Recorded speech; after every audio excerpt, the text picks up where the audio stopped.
الشيطان الرجيم بسم الله الرحمن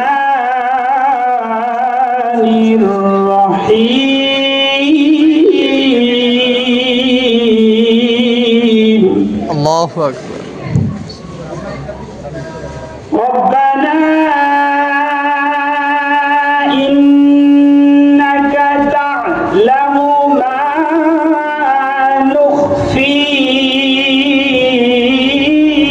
وما نعلن وما يخفى على الله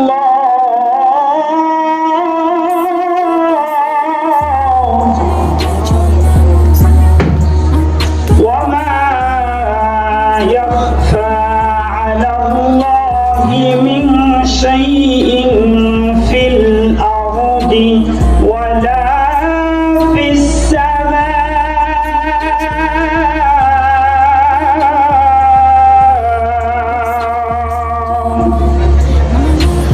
صدقت يا ربنا وقال تعالى في شان حبيبه كان مخبرا وآمرا إن الله وملائكته يصلون على النبي يا أيها الذين آمنوا صلوا عليه وسلموا تسليما درود إبراهيم قري اللهم صل على محمد وعلى آل محمد كما صليت على إبراهيم وعلى آل إبراهيم إنك حميد مجيد اللهم بارك على محمد وعلى آل محمد كما باركت على إبراهيم وعلى آل إبراهيم إنك حميد مجيد আলহামদুলিল্লাহ সমস্ত তারিফ প্রশংসা সে আল্লাহ সুবহানাহু ওয়া তাআলার দরবারে যে আল্লাহ সুবহানাহু ওয়া তাআলা আজকে আপনাকে আমাকে সকালবেলার ঘুম নামক মৃত্যু থেকে জাগ্রত করে আল্লাহ তাআলা আপনাকে আমাকে জান্নাতের বাগানে বসার তৌফিক এনায়েত করেছেন সেই আল্লাহ সুবহানাহু ওয়া তাআলার দরবারে শুকরিয়া জ্ঞাপন করি সকলে বলি আলহামদুলিল্লাহ অসংখ্য দরুদ ও সালাম বর্ষিত হোক সাইয়্যিদুল মুরসালিন রাহমাতাল লিল আলামিন নবী মুহাম্মদুর রাসূলুল্লাহ সাল্লাল্লাহু আলাইহি ওয়াসাল্লাম সম্মানিত উপস্থিতি আপনাদের খেদমতে কুরআনুল কারীম থেকে সূরা ইব্রাহিমের 38 নম্বর আয়াতে কারিমা তেলাওয়াত করেছি এই আয়াতের উপরেই কথা শেষ করব মা তাওফীকি ইল্লা বিল্লাহ সম্মানিত উপস্থিতি আল্লাহ রাব্বুল আলামিন কুরআনুল কারীমের ভিতরে বলছে রব্বানা ইন্নাকা তা'লামু মা নুখফি ওয়া মা নু'লিন রব্বুল আলামিন বলছেন হে আমার প্রতিপালক রব্বানা হে আমার প্রতিপালক ইন্নাকা তা'লামু মা নিশ্চয় দুনিয়াতে জমিনে যা কিছু তোমরা গোপনে করো আর প্রকাশ্যে করো গোপনে যা করো আর প্রকাশ্যে করো দিনে করো আর রাত্রে করো সব কিছু একজন দেখেন আওয়াজ করে বলেন তিনি কে আমার বন্ধুগণ আপনি আমি মনে করছি দুনিয়াতে গোপনে যদি আমরা যা কিছু করছি দুনিয়ার কোনো মানুষ যদি আপনাকে নাও দেখে আপনার বাবা দেখলো না আপনার মা দেখলো না আপনার উস্তাদ দেখলো না আপনার আত্মীয় স্বজন কেউ দেখলো না আচ্ছা দিলটা নরম করে বলেন তো দেখি রাতের অন্ধকারে গোপনের মাধ্যমে যে কাজটি করলেন দুনিয়ার কোনো মানুষ যদি নাও দেখে একটু আওয়াজ করে বলেন তো দেখি যিনি দেখছেন আওয়াজ করে বলেন তিনি কে আমার বন্ধুগণ আমি ভূমিকা ছাড়াই আপনাদের সামনে যে কথাগুলো বলছি, মনোযোগ দিয়ে করে শুনে যান। শুধু দুনিয়াতে যা কিছু করি তা কিছু আল্লাহ তাআলা দেখেন না। রব্বুল আলামিন বলছেন, ওয়া মা ইয়াখফা আলাল্লাহি মিন শাইইন ফিল আরদি ওয়ালা ফিস সামা। শুধু দুনিয়ার জমিনে না, তুমি আসমানের নিচে, আসমানে যা কিছু করছো না কেন, আপনি আমি মনে করছি বাড়ির ভিতরে করছি না, কিন্তু প্লেনের ভিতরে করছি, প্রথম তলায় করছি না, কিন্তু 10 তলার উপরে করছি। রব্বুল আলামিন বলছেন, ওয়া মা ইয়াখফা আলাল্লাহ। তুমি যেই স্থানে, যেই অবস্থায়, যেখানেই থাকো না কেন, যেই কাজটি করো, দুনিয়ার কোন মানুষ না দেখলেও আমি আল্লাহ তাআলা স্বয়ং দেখতেছি। বলেন সুবহানাল্লাহ। আমার বন্ধুগণ, আমি যে আলোচনা করছি আজকের এই ময়দানে, আমি একদিন এই বিদিরপুর হাফিজিয়া মাদ্রাসার ছাত্র ছিলাম। এই মাদ্রাসায় আমার ছাত্র ছিলাম, আমার উস্তাদ ছিল হাফেজ মজনুর রহমান, যিনি বর্তমান আছেন। আমার বন্ধুগণ, যে কথাটি আমি আপনাদেরকে বলতে চাচ্ছি, এই মাদ্রাসাতে আমি পড়েছি এক সময়, আজকে এই মাদ্রাসায় আমি আলোচনা করছি। আমার বন্ধুগণ, দুনিয়ার জমিনে যদি আমি কষ্ট না করে থাকি, আজকে রব্বুল আলামিন আমাকে আপনাকে এই পর্যন্ত আসার তৌফিক দিতেন না। রব্বুল আলামিন, আমি এই মাদ্রাসায় যখন পড়েছি, ওস্তাদের কাছে যখন তেলাওয়াত শুনিয়েছি, কোরআন যখন শুনিয়েছি, কি না পরিমাণে জীবনে কষ্ট করেছি গো ভাই। মাদ্রাসায় যখন পড়েছি তখন উস্তাদ কত আমাদেরকে স্নেহ করেছে, কি পরিমাণে আমাকে আদর করেছে। আজকে মাদ্রাসার দিকে তাকাইয়া দেখবেন, 10 বছরের বাচ্চা, 12 বছরের বাচ্চা, 15 বছরের ছেলেরা বাবা মার আদর স্নেহ ত্যাগ করে উস্তাদের কাছে এসে পড়ে আছে, মাদ্রাসায় পড়ে আছে। যেই সময়টা 12 বয়সের ছেলে বাবা মার স্নেহে থাকা দরকার, আদরে থাকা দরকার, আজ ওই ছেলের দিকে তাকাইয়া দেখেন বাবা মার আদর ভালোবাসা থেকে বঞ্চিত হয়ে আজকে মাদ্রাসায় পড়ে আছে কোরআন শেখার জন্য। কথা বলেন ঠিক কি না?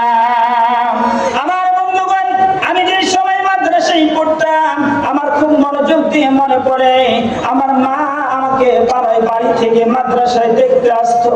মা যখন বাড়ি থেকে মাদ্রাসায় দেখতে আসতো, রে বাবা, মার কত যাতনা, কত চিন্তা চেতনা ছিল।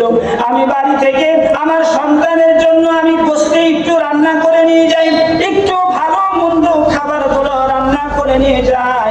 মা যখন বাড়ি থেকে ছেলেকে দেখতে আসতো, অর্থাৎ আমাকে যখন দেখতে আসতো, বাড়ি থেকে কত সুন্দর সুন্দর খাবার গুলো পরিবেশন করে আমার সামনে মাদ্রাসায় এসে দিত। রে বাবা, আজকে চিন্তা করেন তো দেখি, ওই মা যার দুনিয়ায় বেঁচে নাই, রব্বুল আলামিনের কাছে আমরা আল্লাহর কাছে দরখাস্ত করব, ওই মাদেরকে যেন আল্লাহ জান্নাতের মেহমান বানায়া দিন। বলেন আমিন।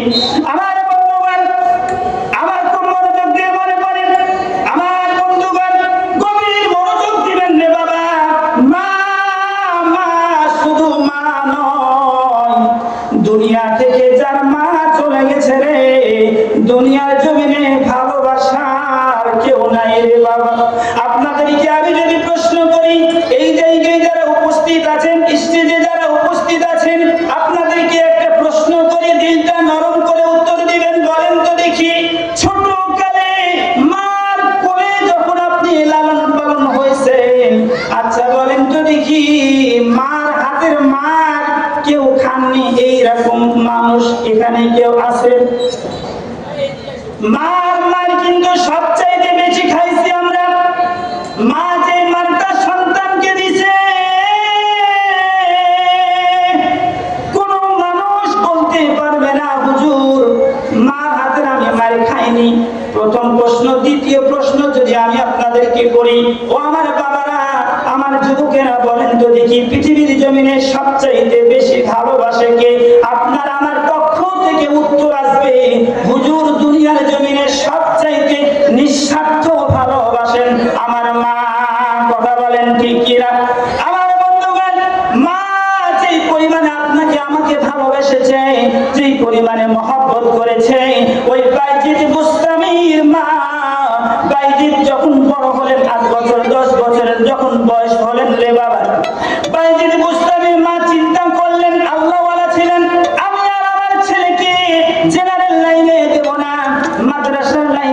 ছেলেকে পড়াবো রে বাবা। বাইজিদ বোস্তামির মা চিন্তা যখন করলেন, সন্তানকে নিয়ে বাড়ি থেকে মাদ্রাসার উদ্দেশ্যে বের হয়ে গেলেন। প্রতিমধ্যে দেখলেন একটা মাদ্রাসা, ওস্তাদের কাছে গেলেন। সংক্ষিপ্ত আকারে কথা শেষ করছি। আমার বাইজিদ বোস্তামির মা মাদ্রাসার মুহতামিমের কাছে গেলেন, ওস্তাদের কাছে গেলেন। ওস্তাদকে দিয়ে বললেন, এ হুজুর, আমার বাইজিদ বোস্তামিকে আমার বড় ইচ্ছা, আমি বড় আল্লাহ ওয়ালা বানাবো, বড় মাওলানা বানাবো, বড় মুফতি বানাবো, বড় মুহাদ্দিস বানাবো রে বাবা। বাইজিদ বোস্তামির মা ওস্তাদের সঙ্গে কথা বললেন। ওস্তাদ বললেন, ঠিক আছে, আপনার সন্তানকে আপনি মাদ্রাসায় ভর্তি করে দিয়ে যান, ভর্তি করে দিয়ে যান। এই কথা যখন বললেন, ওস্তাদকে বাইজিদ বোস্তামির মা বললেন, হে ওস্তাদ জি, আমার কয়েকটি শর্ত আছে। কয়েকটি শর্তের ভিতরে এক নাম্বার শর্ত হলো, আমার বাইজিদ বোস্তামি যতদিন বড় আলেম না হবে গো, আমার বাইজিদ বোস্তামি যতদিন বড় আলেম না হবে, ততদিন বাইজিদ বোস্তামিকে আমার চেহারা দেখাবো না। এক নাম্বার শর্ত, এক নাম্বার অঙ্গীকার করলেন ওস্তাদের সাথে। বাইজিদ বোস্তামির মা অঙ্গীকার করলেন, বাড়ি চলে গেলেন। বাইজিদ বোস্তামি মাদ্রাসায় পড়া শুরু করলেন। ওস্তাদের মাইর খাইলেন, ওস্তাদের শাসন পাইলেন। এক পারা দুই পারা করতে করতে দীর্ঘ কয়েক পারা যখন মুখস্থ হয়ে গেল,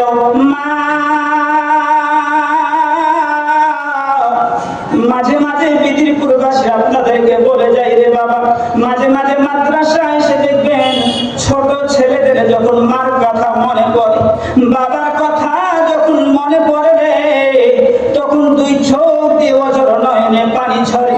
আপনি বাবার কাছে আসলেন, সন্তানের কাছে আসলেন, সন্তানকে জিজ্ঞাসা করলেন, বাবা তুমি কাঁদো কেন?